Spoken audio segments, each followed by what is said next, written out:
Hello, hello, hello, and welcome to this week's brand new episode of the Being Podcast. This is a safe space that I have created for us to come together in order to share with one another, to encourage each other, and for us to all take a look at how we believe, how we engage, how we're innovative, how we navigate, and how we gain in every area of our lives. I am your host, Jada, and welcome, new and old. In this week's episode, I was trying to think through what I wanted to bring. Right, it was interesting because on the last episode, a few of my friends listened and they were like, "Ooh, Jada, that was a little deep," and I was like, "Really?" I didn't know, but I love the feedback. It was positive, but it felt a little deep. And I will say, going into this episode this week, I am definitely feeling like it may be deep. So bear with me. I'm getting over a little bit of a cold. If you're seeing me, hey, this is me, real, raw, relatable, natural. Here I am. But I wanted to show up because, yes, in this transitional part of the year when we're going from season to season, we tend to get sick as well. It happens, but as always, we're pushing through. We're doing the things that we know we're called to do, even though sometimes it may be difficult. And I think I'm hemming and hawing because I know what's on my heart to share this week, but it is a little difficult for me. Um, so with that, without any further ado, um, I wanted to just really take a step back. Like I'm always about where are we going? Like where are we coming from? Where are we at? Where are we trying to go? So I'm going to deviate a little bit this week. Um, as most of you know, I lost both of my parents 33 days apart from each other at the end of 2021. So my daddy passed first on October 29th, and then 33 days later on the 2nd of December, my mom passed. And as I am going now and about to hit these second year milestones, if you will, of them not being here, I will say that it's hitting different, right? I had to experience even with celebrating my babies, right? Like I want to celebrate them. I love a birthday. I love a celebration because we're not guaranteed to be here to see another birthday or Christmas or whatever. So I make kind of a big deal about it, right? And so, if you've been on this journey with me, thank you so much, first of all. But if you've been on this journey, you know that I've shared, like, I'm just coming to y'all open and honest and transparent. What you see is what you get, and what you get is what you see, right? Or what you hear. And so, if you've been along, you know this. And if you're new, welcome. Thank you for joining. But I subconsciously was not really like consciously, I wasn't understanding what was subconsciously happening, right? During these milestones of my babies and their birthdays. I just knew that during that week or whatever of preparing for their birthday parties, I was like, I just feel blah. That was the only way I could say it. Like I just feel a little out of sorts. And then like from the twins, their birthday was in the summer. And so I had a good friend and I was like, "Hey, can you come over and help me build these boxes?" And so that Friday night before the party, it finally dawned on me. I'm like, "Okay, I know why I'm upset. I'm upset because my parents are not here to celebrate with us, you know?" My mom and I would make a big thing of the birthdays. We'd come up with a theme and then we would have Pinterest boards and I'd be like, "Mama, I love this." And so she loved to craft. And so that was great. I could pick it out. I could share it with her. She would make it happen. And so these babies, 1, 2, 3 years old and their centerpieces and all the things, right? She like just added that extra touch. And so now, like after getting through the first year of just trying to handle all of their affairs, the second year, it's kind of like for me, just sharing for me, but for me in the second year, my brother and I are both like, oh, yeah, like we're starting to really kind of feel it, like feeling their loss, basically. So that hit me in July, and then it came a little bit quicker, earlier a couple of weeks ago, for Olivia, for my oldest, because she turned 7, and yeah, it hit me quicker that week. I'm like, yep, I'm missing them, and as I always say to anyone who will listen to me, including myself, like when life happens, things come to us that we didn't necessarily, ask to come to us. Take a moment to feel the feels, right? Whether you're happy, mad, upset, frustrated, whatever it is, like take that moment to feel it, right? Because we're humans, and it's okay to feel whatever it is that you want to feel, or maybe not even what you want to feel, but whatever you are feeling, right? So for me, I'm sad, and that sadness is kind of like frustration, because it's like, oh, why didn't y'all just do the things, And then I'm like, but no, I know God doesn't make mistakes. So, I just have to understand and receive it. So I go through all of this. Jada, what is the so what of this? What is this episode about? Why are you sharing this? One, I'm sharing it because I am missing my parents. Something bad, right? And I know that while today is only the 25th, I'm knocking on that 2 year mark of my daddy. Okay. So I feel the feels.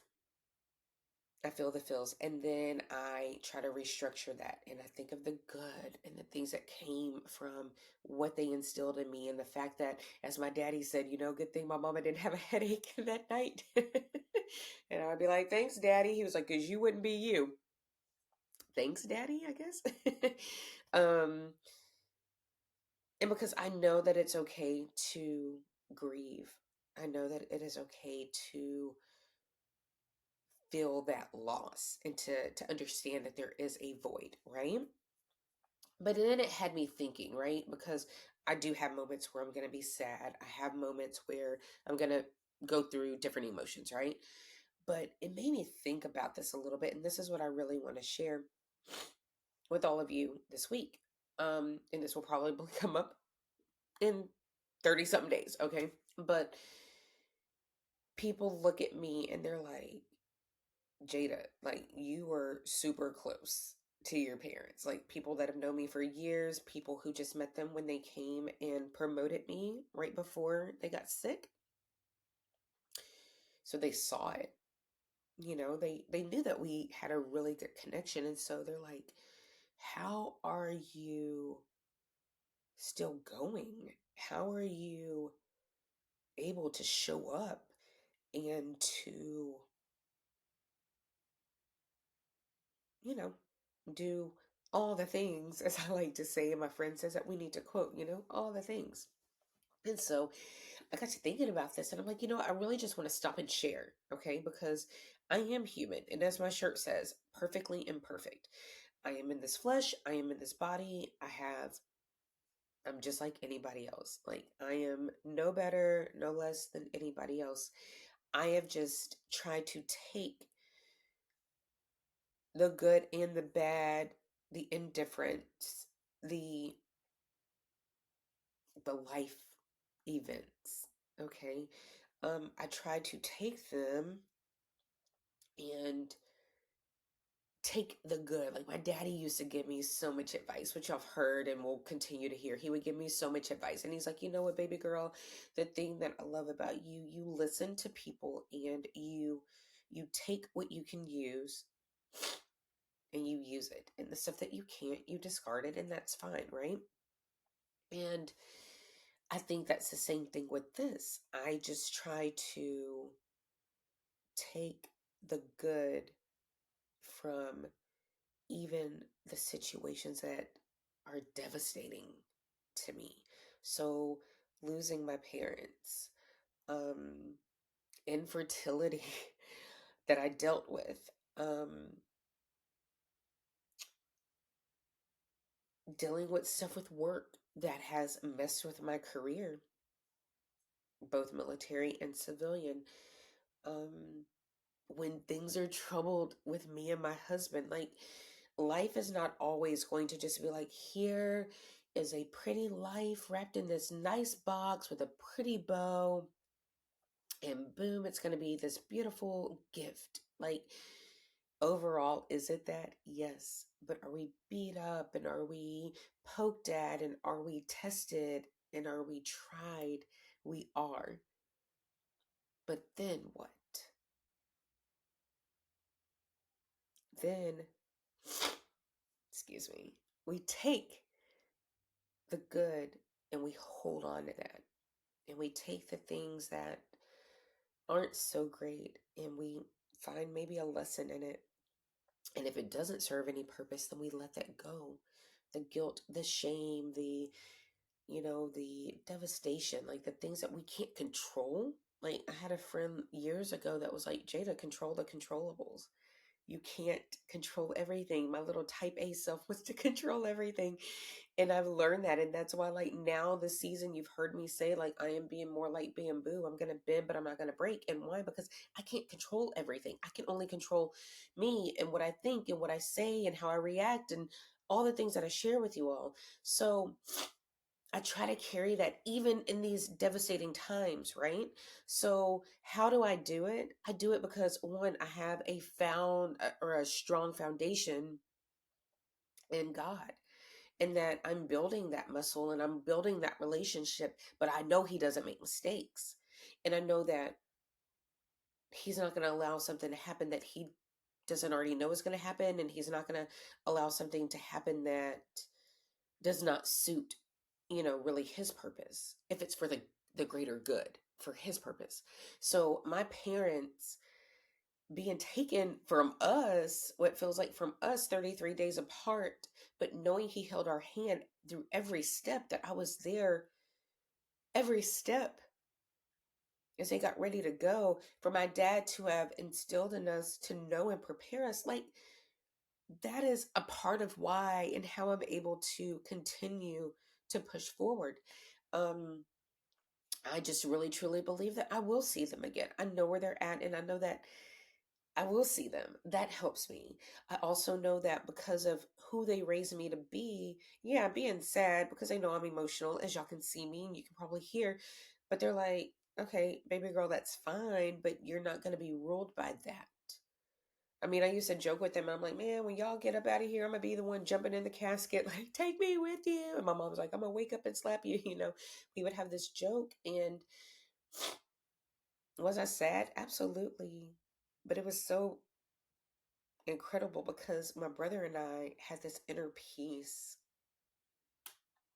and this strength to actually be there to support those that were supposed to be there to support us, right? So these are I'm just sharing with you how I have been able to push forward. Do I get sad? Yes. Do I cry? Yes. Do I miss them? Every single day.